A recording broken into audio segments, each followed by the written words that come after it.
Ganpati colony कहकर एक colony थी। उस कॉलोनी में गरीब बस्ती भी थी।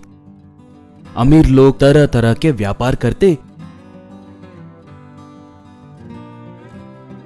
तो गरीब लोग छोटे मोटे मजदूरी के काम करते हुए जीते थे।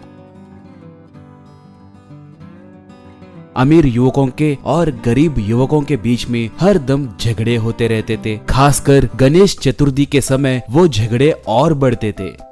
अमीर युवक बड़ा डीजे लगा के अच्छी लाइटिंग के साथ बड़े मंडप पे बड़े से गणेश जी की मूर्ति को रखते थे।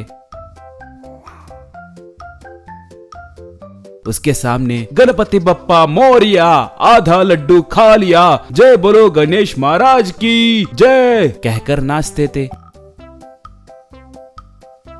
वहां पर आए भक्तों को मिठाइयां बांटते थे। गरीब युवक छोटे मंडप में गणेश जी की छोटी मिट्टी की मूर्ति रखकर पूजा करते थे। वो लोग भी गणपति बप्पा मोरिया, आधा लड्डू खा लिया कहकर नाचते थे।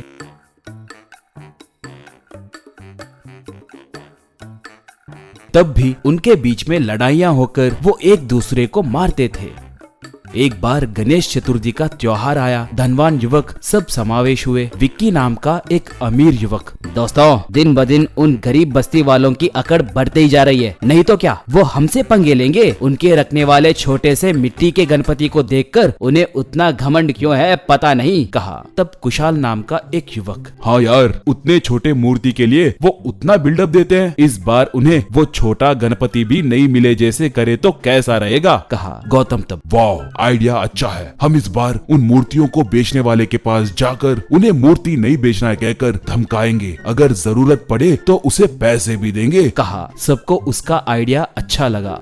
वो लोग उन मूर्तियों को बेचने वाले के पास जाकर उसे धमकाए। वो डर गया। विक्की तब, तुम्हें डरने की कोई जरूरत नहीं है। हर बार जो मूर्ति हम तुम्हारे पास से खरीदते हैं, इस बार उसे और ज्यादा पैसे देकर खरीदेंगे। ठीक है, ये लो पैसे, मगर तुम उन्हें मूर्ति नहीं बेच सकते। अगर बेचे तो क्या होगा जानते हो ना, कहकर उसे पैसे दिया। ऐसे उसके पास से एक मूर्ति खरीदकर उसे ट्रक पे रखकर चले गए।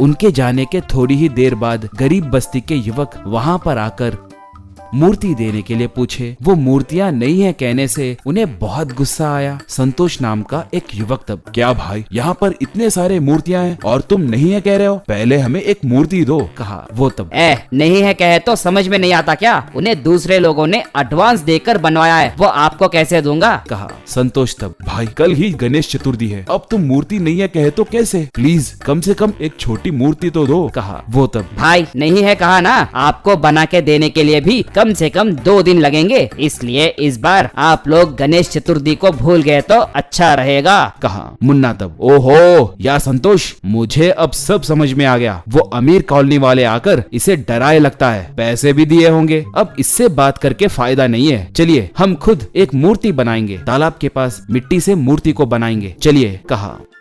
वो सब तालाब के पास आए।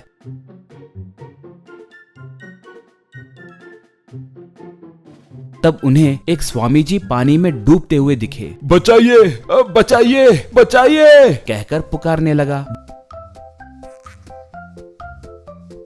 वो युवक तुरंत पानी में कूदकर उन्हें बचाए।